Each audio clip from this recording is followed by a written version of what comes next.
Bonjour les amis, je le sentais, j'étais inquiet hier avant le match qui allait opposer la France à l'Autriche pour le premier match donc de l'Euro 2024 où les Bleus faisaient leur entrée. J'étais inquiet pour Kylian Mbappé parce que Kylian il s'est vachement mis en avant dans le combat contre le fascisme qui menace la France et contre l'arrivée des chars nazis. Et Kylian, de toute façon, ça a été un antiraciste de toujours. Je vous rappelle, quand il avait 12 ans, je vous mets un petit édito de Cyrano qui a été un peu fort, mais quand il avait 12 ans, Kylian, il disait déjà que c'était les Noirs et les Arabes qui étaient les meilleurs footballeurs au monde. Vous voyez, donc il n'avait pas d'a priori. Hein.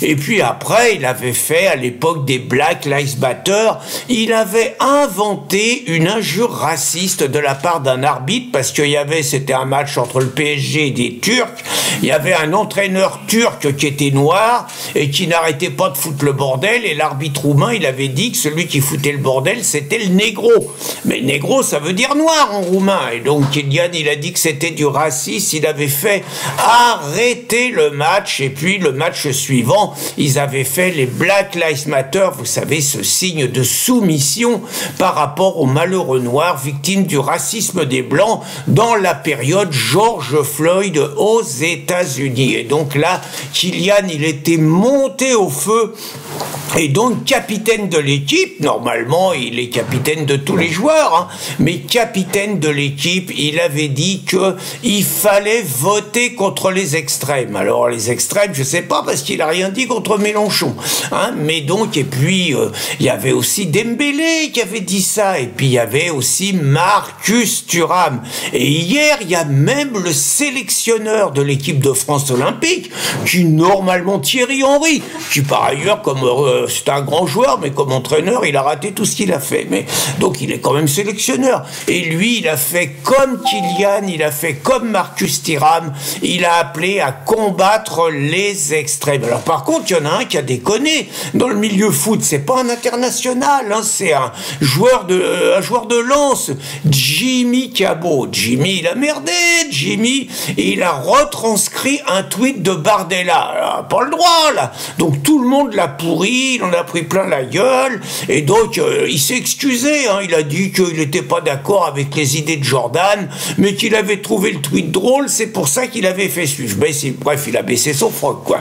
Donc, de là à dire hein, que dans le football, il n'y a que les Noirs qui ont le droit de faire de la politique, et que les Blancs, ils n'ont pas le droit, il n'y a qu'un pas que je ne franchirai surtout pas. J'ai pas envie de prendre des risques. Et donc, je reviens. C'était le match d'ouverture contre l'Autriche. Et moi, je me suis dit, les Autrichiens, c'est des nazis. Hein, regardez, il y a Adolf Hitler, il était autrichien. Hein, et regardez l'équipe d'Autriche. Il n'y a que des blancs. Il y a un noir. Il y a un noir. Sinon, il n'y a que des blancs. Alors que nous, notre équipe de France, on a parfaitement réussi le métissage. Parce que nous, comme blancs, il reste Théo Hernandez, arrière-gauche. Il reste Rabiot, milieu de terrain, et il reste Griezmann, attaquant de soutien. 3. C'est tout, hein. Les autres, ils ont disparu. Giroud, il était sur le banc de touche. Klose, il était sur le banc de touche. Donc, nous, on a parfaitement réussi le métissage. On est antiraciste, alors que les Autrichiens, c'est des racistes. Donc, moi, je me suis dit, les nazis autrichiens, je suis sûr qu'ils vont vouloir agresser Théo. Kylian. Je le sentais. Et ça n'a pas raté. Figurez-vous que sur la fin du match, sur un corner, Kylian y a été pour foutre sa tête et je sais pas ce qui s'est passé. Il s'est fracassé le nez, c'est spectaculaire, hein, j'en avais mal pour lui. Il s'est fracassé le nez sur l'épaule d'un défenseur autrichien. Et c'est là qu'on voit que les nazis, ils sont encore plus malins, encore plus fumiers qu'on croyait ces mecs-là, parce que le seul sur lequel il s'est fracassé l'épaule, c'est un noir. Le seul noir de l'équipe, c'est lui qui a faire agresser Kylian Mbappé.